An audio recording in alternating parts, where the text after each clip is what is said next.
Hi, my name is Ariel Grant, and I'm the Education Specialist at MSU, Minnesota. This video is about the curriculum that you'll have an opportunity to present as lead teachers and to learn alongside students as camp counselors.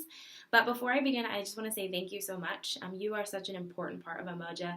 We could not do what we're going to do without you. And between all of you, there's an extremely impressive amount of experience, and I'm just excited to get you in the classroom with our campers.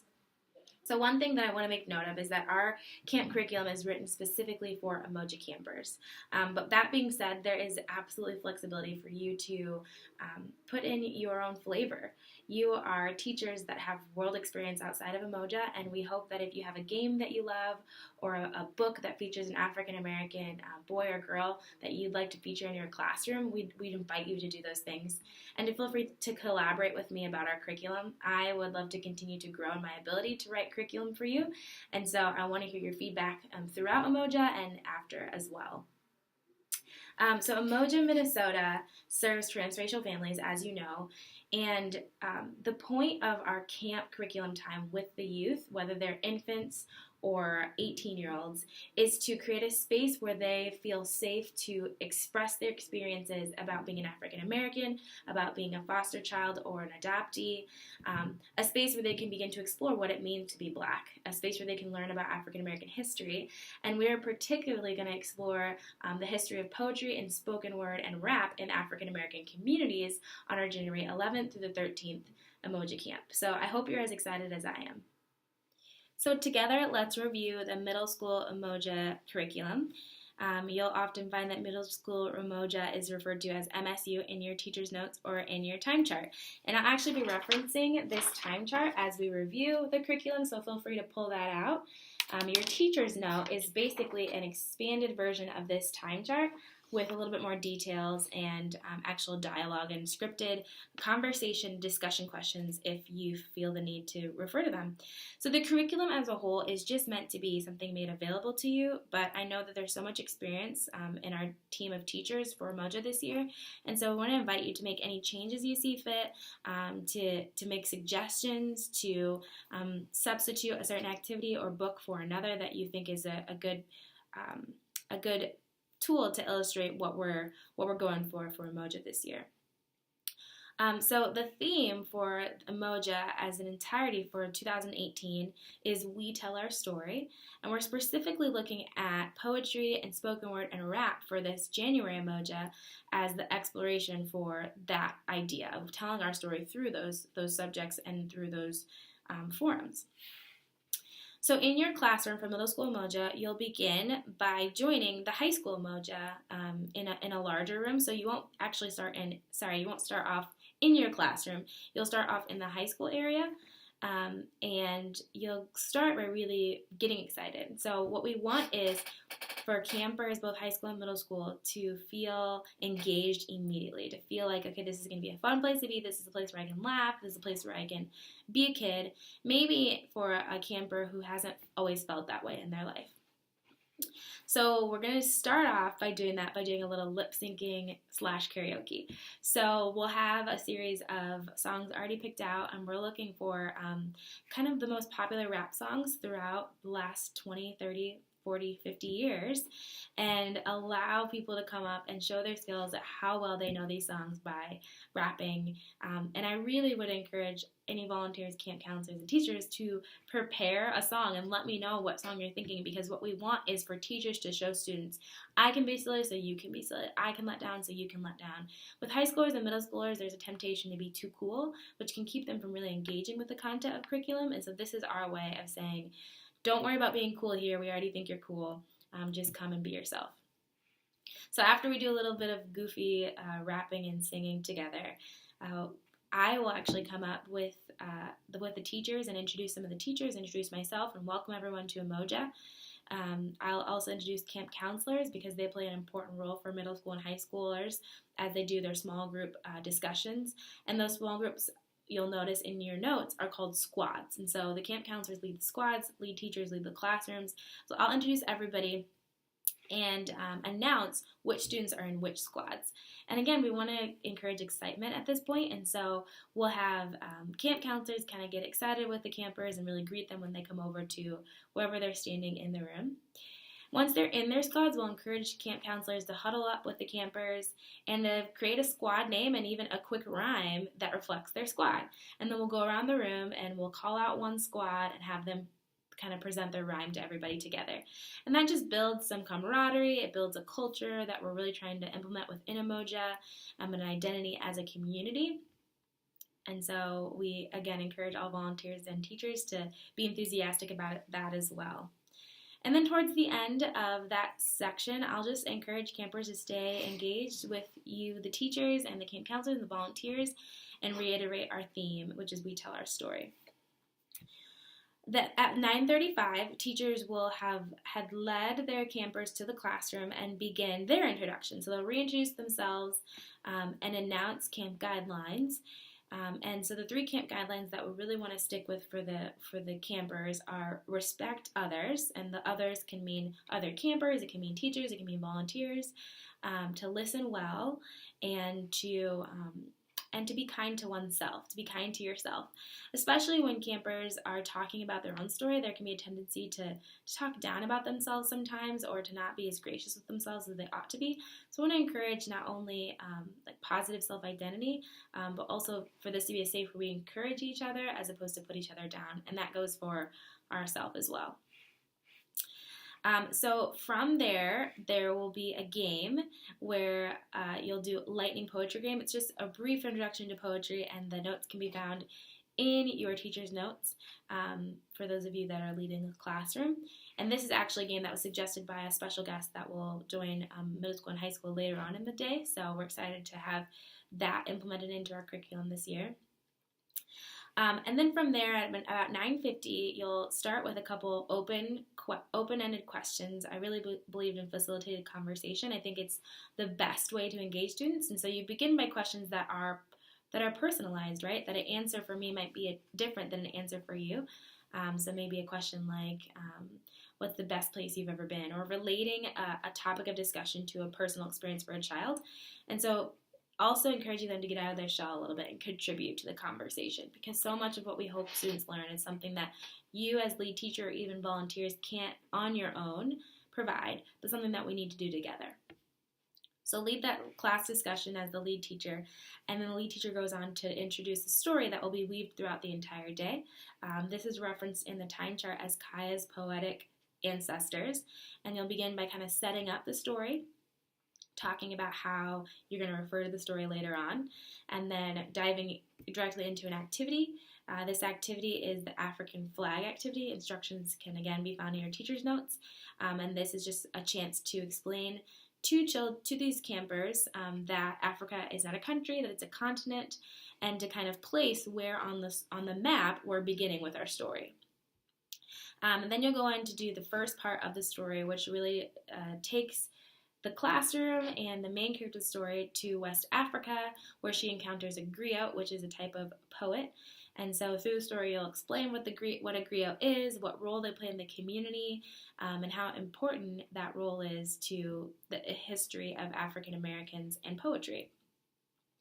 After each of these class discussions or these presentations of the story, oftentimes there's a chance for the campers to get into their squads again and talk about what's being discussed, to make sure that they're engaged, and again to relate their personal experience in maybe a more intimate setting than talking about it in a large classroom. So that is what happens after the first presentation of Kaya's story. From there you go into another class discussion and then play a game that gets them back on their feet called Tunnel Ball. And Tunnel Ball is a game where they'll just stand in a line and shoot a ball through their legs, creating a tunnel. And so a video link can be found in your teacher's notes. I won't go through the hassle of trying to explain it to you now, but again, if you have any questions regarding these games, feel free to reach out to me and I'd be happy to explain them. Or if you have a game that you think would be more fun or that you personally just enjoy, feel free to substitute any of these games. Then there is actually a spoken word video that's a really powerful video of 4 high school students performing spoken word. So you'll have access to audio and video, and this is a great chance to make note of maybe the difference between spoken word and poetry and spoken word and rap in a real way by showing them students performing. The performance that's given is powerful and moving and might evoke emotions from your students, and so just be prepared to navigate that. Luckily, all teachers are provided with other volunteers in the classroom to step aside with a student if need be, and to not be too married to the way that the curriculum flows, because sometimes you'll find that an activity that you're doing might break open a conversation that the students need to have, and so I encourage you to let the students lead. If they notice something in the video that's talked about that they really feel emotional about, that they need to discuss, create that space in the classroom, because what was most important is that they feel that they can express themselves and that they understand this is a place to kind of work through some of their life experiences and maybe things that they're wrestling with. And so I encourage you to make a space for that in your classroom. From there, it goes on to the second part of Kaya's story. In this part of the story, Kaya travels to New York City, where she's in the office of the NAACP, and she meets a famous poet. I'm sorry, blanking on the name. Let's see, Miss Jessie is what she's referred to in the poem. But you'll find all the notes in your teacher's notes, but you can reference those for Kaya's story. So at that point, you'll have discussions with your campers around that as well, and you'll begin to create a timeline. So you'll reference earlier in Kaya's story where she was in West Africa, talk about what brought Africans to America, and then bring that all the way up to speed to Miss Jessie, which is in, I believe, 1917. After that, there'll be a chance for a classroom discussion around a poetry reading, and then you'll play a game called the Harlem Hopscotch. Intense instructions are included in your teacher's notes for the Harlem Hopscotch, because it's not a game that you'll find on the internet. But if you have questions about how exactly that game is played, feel free to reach out to me and I can help describe it. And then you'll have a little bit of a break as teachers join the rest of the Umoja families for lunch. We encourage camp counselors to join middle and high school teachers for lunch, because we think this is another great opportunity to build relationships, which creates more of a safe place in the classroom for learning and exploration of the things that we're discussing. But this is a little bit of a break for our teachers and for some of our volunteers, and that's about an hour long. And then at 1 o'clock, you'll introduce the final era for your timeline, and that is the hip-hop era, the birth of hip-hop. You'll begin by playing a short video that talks about how hip-hop came to be, and then you'll introduce, along with that, your special guest, Joe Davis. So Joe Davis is a local poet who does poetry and rap and spoken word, and he's going to come and do a workshop with the students, talking to them about the history of poetry and African American expression, talking about his personal story and the importance of expression in his own life, and then helping them to create their own poetry, which they'll have an opportunity to share later that night with all of Umoja. From 2 o'clock to 3 o'clock, you'll have the opportunity for more class discussion to kind of debrief their poetry workshop and help connect some of what they've spoken about with the camp counselors and the teachers throughout the entire day. And then they'll go on to do a rock experiment. Now this experiment does require that everybody goes outside, and so knowing that it's January and the weather can be up in the air, we'll have to be prepared to kind of have a backup plan. There'll actually be plenty of alternative activities in your totes provided by Umoja, so if ever there's a reason you can't do one of the activities that's in the curriculum, there'll be materials and resources to kind of brainstorm alternatives. But the rocket experiment is the one that will require that campers go outside with teachers and camp counselors. And essentially, it's just a film canister with Alka-Seltzer and water. Shake it, set it on the ground, and watch it explode. And so the children will be provided with safety goggles. And obviously, you'll have to keep track of everybody outside. But with an ample amount of volunteers, we should be all set there. And the squad talk that follows that really follows this idea of expression and how if we don't express ourselves sufficiently, or if we keep our emotions bottled up inside, it can lead to an outburst, it can lead to hurting us or the people around us. And so how important it is to really express ourselves, whether it be through poetry, rap, or any other alternative forms of expression. From there, you'll invite the students to do a snack and bathroom break. This one is implemented particularly at 3 o'clock, but if ever at a different time in the day a child needs to use the restroom, obviously take a time to do that. But even if it feels like a better fit for a snack time earlier in the day, I trust you as the teachers, and so encourage you to take ownership in when things like that happen throughout your daytime with the campers. Then there's a really fun video that's quite long actually, but it's a dance video that kind of follows the evolution of African American dance and hip hop. And so it's one character. He's real funny. He dresses up and he does this montage of dances. I'm sure some of you might be familiar with some of the dances, and so watch the video while students are snacking and encourage and invite them to do dances that they might know, and just kind of a laugh break for everybody. From there, you'll transition into your next guest, and this guest is actually an adult adoptee who works at Evolve Adoption and Family Services, which is the parent organization that puts on Umoja as a program. Her name is Elliot, and she'll join us with her personal story, as well as talking about the life book, which is something that we referenced earlier in the day, talking about the importance of the life book, and she'll actually lead an opportunity for squads to gather together and start to put together their own life book.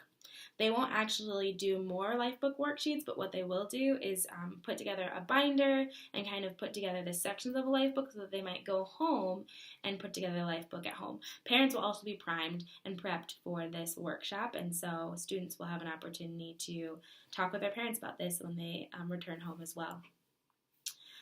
The final things that will happen for the middle school Umoja is a debrief of life book and a debrief of the camp as a whole to reiterate the importance of telling our story. The ultimate objective of middle school Umoja is to inspire internalized dignity and pride in Black heritage. We want students to understand that being Black is something to be proud of. It's something that's beautiful, that they come from an important history and ancestry of people who have been super influential not only in the United States but all over the world. So we're so excited that you all are willing to join us, and if you have any questions about any of this curriculum, please feel free to reach out to me, and I'd love to talk more with you. Thank you for your time.